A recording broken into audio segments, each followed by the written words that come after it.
So today was the Oscar nominations. Around this time, it's award season, and the Oscars are like the top tier of awards contenders. It's more important than the Golden Globes. It's more important than any other film committee you would think of. So the nominations came out today, and what I came to realize is the Oscar voters, the people that are part of the committee that award these certain films that come out and get quote unquote enormous praise, they grifters, man. They grifters. The Oscars are supposed to be the best films of the year.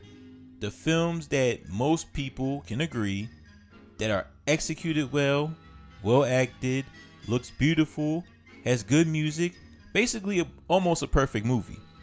But then we see the nominations today, and it's not even me being like hating or whatever, because I seen everybody is just like, oh, why is this movie getting nominated? This movie should have got in. Because at the end of the day, I like what I like. Their opinions are going to be different from mine. Their decisions are going to be different from mine. I already know what I like. I know what movies I love that came out this year. I really love Anora. I love The Substance. Dune Part 2 is one of my favorite films of the year. But guess what? I already know that they're not going to agree with my taste. I know Dune Part 2 is not going to get Best Picture. And we're going to get to the nominations real quick because it's going to get built up to, one of my questions. All right. So we're going to look at the... God damn it. So we're going to look at the nominations right now and see what's up. This is going to be basically like a reaction or whatever, but it's all good. Best live action short, we don't need to worry about that. I ain't seen none of these short films. Best animated short, we ain't need to worry about that. Best documentary short, don't have to worry about that. Okay, here we go. Best makeup and hairstyling. A Different Man, Emilia Perez, Nosferatu, The Substance, Wicked. I guess. Nosferatu's The Substance, Wicked, A Different Man. Definitely good, for best makeup and hairstyling. Emilia Perez we'll get to later, but so far it's alright. It's cool. Best with visual effects: Alien Romulus, Better Man, Dune Part 2, Kingdom of the Planet of the Apes, Wicked. Now I can say something about Wicked that other movies could have got a visual effects nomination, but so far so good. Best sound: A Complete Unknown, Dune Part 2, Emilia Perez. Wicked, The Wild Robot. Sure, that's cool. Best original song, ain't nothing like highlight for me here. Alright, here's where I'm like, what are y'all doing? The Brutalist, okay, that deserves a nomination. That was a good score. Conclave, it was good. Emilia Perez, okay. Wicked, I can see that. The Wild Robot, I can see that. Two issues I have, right? It's bad enough that throughout the whole award season, Hans Zimmer does not give him a nomination for Dune Part 2. It was one of the most effective things on the movie. And it don't even get a nomination because of a technicality. They can't use the same music from the first movie to the second movie, so they're disqualified for getting a nomination. Now that's dumb to me. I'm just like, why? It's a score at the end of the day. He's still using different instruments. What's happening, man? So that was BS. And another thing is Trent Reznor and Atticus does not get a nomination for Challengers. They don't get no nomination. I can argue Challengers is probably it has the best score out of all these nominations. and it doesn't even get in. I didn't even watch the movie Queer, and I know that score hit. I know it did because it's Trent Reznor and Atticus, and they don't get no nominations whatsoever. That's ridiculous to me. That is ridiculous. Like what is you doing, bro? Best production design: The Brutalist, cool. Conclave, cool. Dune Part 2, Nosferatu, Wicked. That's probably the most accurate nominations on this list so far. So good. That's good. Best film editing: Anora. That's really good. The Brutalist, really, really good. Conclave, good. Emilia Perez. Wicked. Man, let me just get through this. Best costume design: Complete Unknown. Okay, Conclave, cool. Gladiator 2.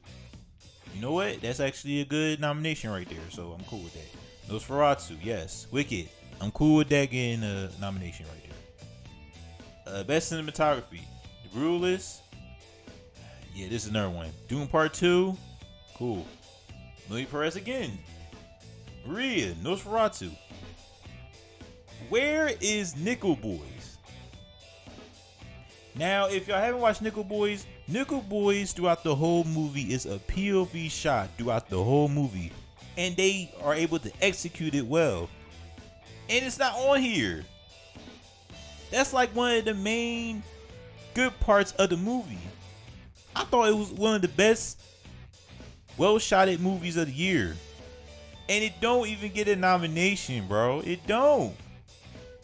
What are the qualifications of a good well-shot movie? Dune Part 2, I understand. You see some shots where it's just unforgettable. With The Brutalist also. Nosferatu also. Never seen Maria, so I don't have an opinion on that. But Emilia Perez, again, there is a theme here,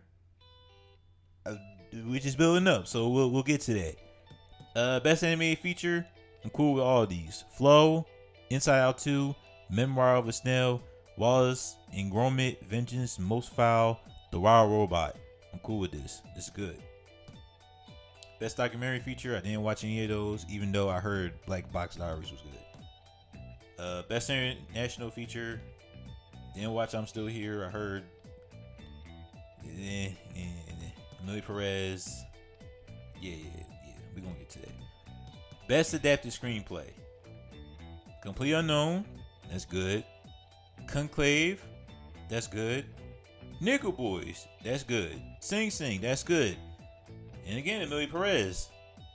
Now, I can argue that Dune Part 2 should be in Best Adapted Screenplay because not so long ago, everybody was saying how Dune is the most unadaptable material in all fiction, yet Denis Villeneuve and his people was able to make it work, make it good, and they don't get no nomination. I'm like, all right, bro. I'm like, okay, all right. Best original screenplay: Anora, The Brutalist, A Real Pain, The Substance. That's all good to me. Any of those can win. I never watched September 5, so I don't have an opinion on that. Best supporting actor, I was surprised by this. Yura Borisov for Anora. I'm surprised he was nominated, man. I thought it would be somebody else that would get nominated, but I guess it's more like I guess you can be in a nomination. I guess. Carrie Culkin, he's gonna win it. That's good. Edward Norton was really good for A Complete Unknown. I like that. Guy Pearce was really good in The Brutalist. Like that.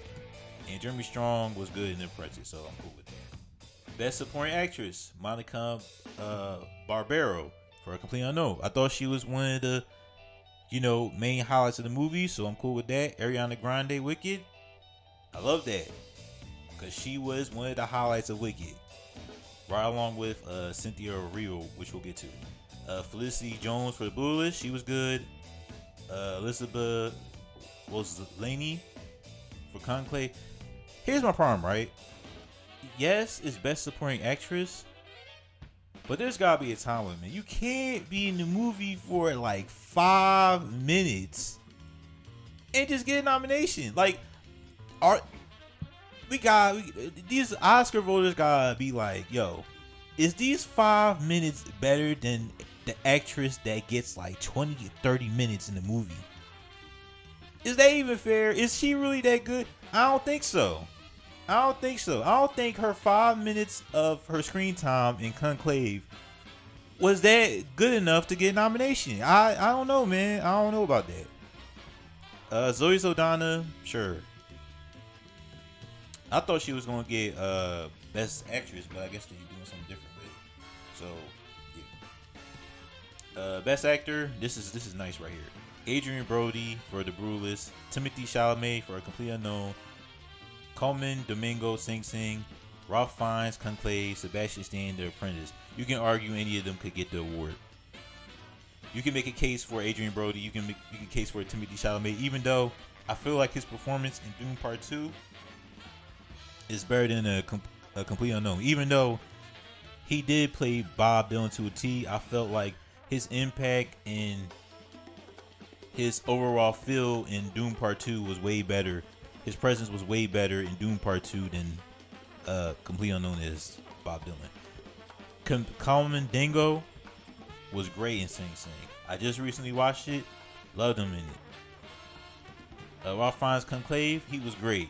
Sebastian Stan as Donald Trump, to a T. So you can argue any of these men should get the award. So I'm cool. This is probably the best nomination list on this list.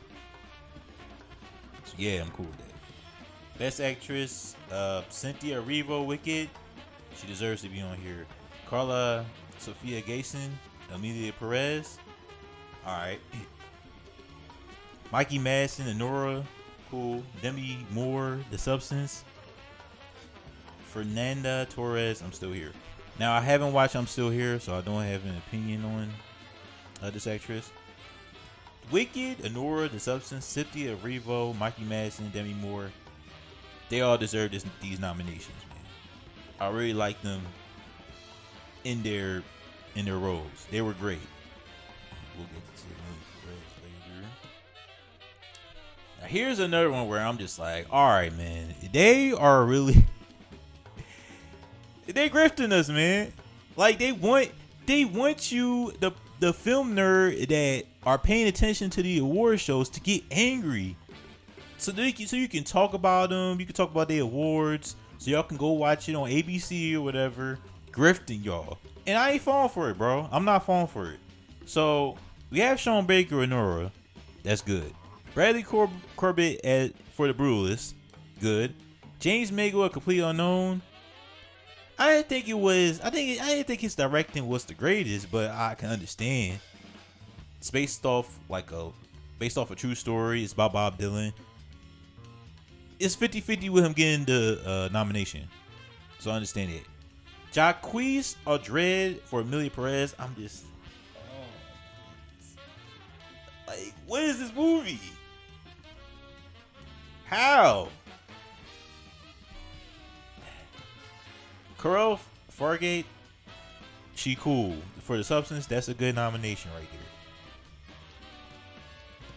And then we got Best Picture. So Honora, The Brutalist, A Complete Unknown, Conclave, Dune Part 2, Amelia Perez, I'm Still Here, Nickel Boys, The Substance, Wicked. So you would never guess who got the most nominations in this list. And if you said Amelia Perez, you're right. It has 13 nominations. It almost has the most nominations in the history of the Oscars. What is so special about Amelia Perez? Today, you know what? I think like a couple weeks ago, I gave the movie 10 minutes. And I was just like, it ain't really nothing for me, you know. Everything's just weird. The way they put different tones and all that, and the way they set things up, it felt like you ever watch a movie within a movie? It's like watching South Park, watching this movie. Like, that's how it felt. It felt like an SNL skit, man. I'm not gonna lie to you, Amelia Perez. That's what it felt like to me. So I didn't think it was going to be this highly regarded from the critics, because everybody hates it, man. I talked to everybody about this movie. They talk about how awful it is, saying that it is overhyped. It's one of the worst movies of the year. So I'm just like, okay, I ain't really worried about it. They're probably gonna give it to a piano lesson. Didn't watch it yet, but that's the movie that was hyping up for Netflix. So I'm just like, cool, whatever. I ain't worried about it. Then I'm starting to see like nominations for this movie, Emilio Perez. Do the Golden Globes, all them awards, like a DGA and all that. And I'm just like, oh, okay, all right. This is getting crazy right now. Like Selena Gomez getting a nomination for Best Actress, Zoe Saldana, the director getting nominated, the music, the cinematography. I'm like, whoa. Am I missing something? What is so special about this movie? Now, I will say one thing that they probably, which is cool representation, they have like a trans character here. They're showing representation for like, the Hispanic community, so that's good. But besides that, the way the movie set up, how is this getting 13 nominations?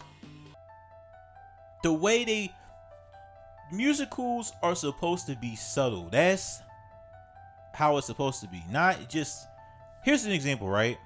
With Wicked, they go straight to the music. And then it's not a complete stop. It's more of like authenticity is the way to go, and they was authentic with it.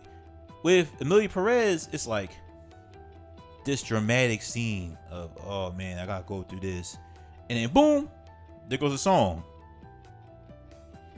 and it kept doing that over and over and over. I'm just like, oh my god, I don't know how long I can take this. So I'm like, how is this movie getting 13 nominations? This is Lord of the Rings territory. This Godfather. This is about to make more than Godfather nominations? Are you serious?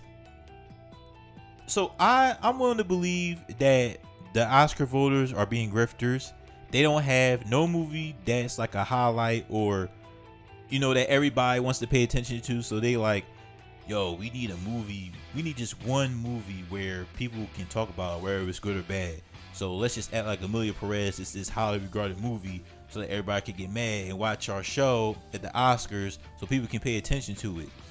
Like, I'm hearing that this movie could possibly get a chance to get Best Picture. Oh my God, if this gets Best Picture, Jesus Christ, we are in trouble, bro. Over The Brutalist, over Nickel, over all these movies, you giving this to Emilio Perez? Are you serious, dog? Oh man, yeah, this was definitely a weak year for movies, man. Thank God we got 2025. They got all these movies coming out, with Michael Jackson, the big blockbusters that's coming out too. Like, thank God we here, cause that strike messed us up bad. It messed us up bad, bro. So all I'm saying is the Oscar voters are grifters. They're using Emilio Perez so people can pay attention to the Oscars, which is sad. And I don't believe that they think this movie is that good. I don't believe it. Nickel Boys deserve more. Dune Part 2 definitely deserve more. Anora deserve more. Like, The Substance, man. I'm surprised Margaret Qualley didn't get a nomination too. If Demi Moore won, like, I'm like, all right, bro. But at the end of the day, we got our own opinions on how we look at movies. They don't respect the horror genre. Clearly, they don't respect the big blockbusters unless it's so unique that they have no choice but to pay attention to it, like Mad Max Fury Road, like Lord of the Rings. So it is what it is. You would think things would change because they starting to they had this thing in the Oscars where it has to have some type of diversity, so you can have difference of opinion instead of like old white guys talking about movies. But it's still the same old stuff going on. So yeah, I just want to talk about these nominations because it's just wild to me that this one specific movie, out of all the Netflix movies, Roma, all the movies, this is the one that they're like, yes, we need to praise this one. Oh my God, bro. Give your thoughts in the comment section down below and tell me if you do like this movie, tell me why this specific movie, Amelia Perez, is so good. Like, I just really want to know, man. Like, now I don't know hating stuff. Like, I'm not even hating. It's just a curiosity. Because in my brain, I'm just like, why this movie? So, just let me know, man. Alright, y'all. Peace.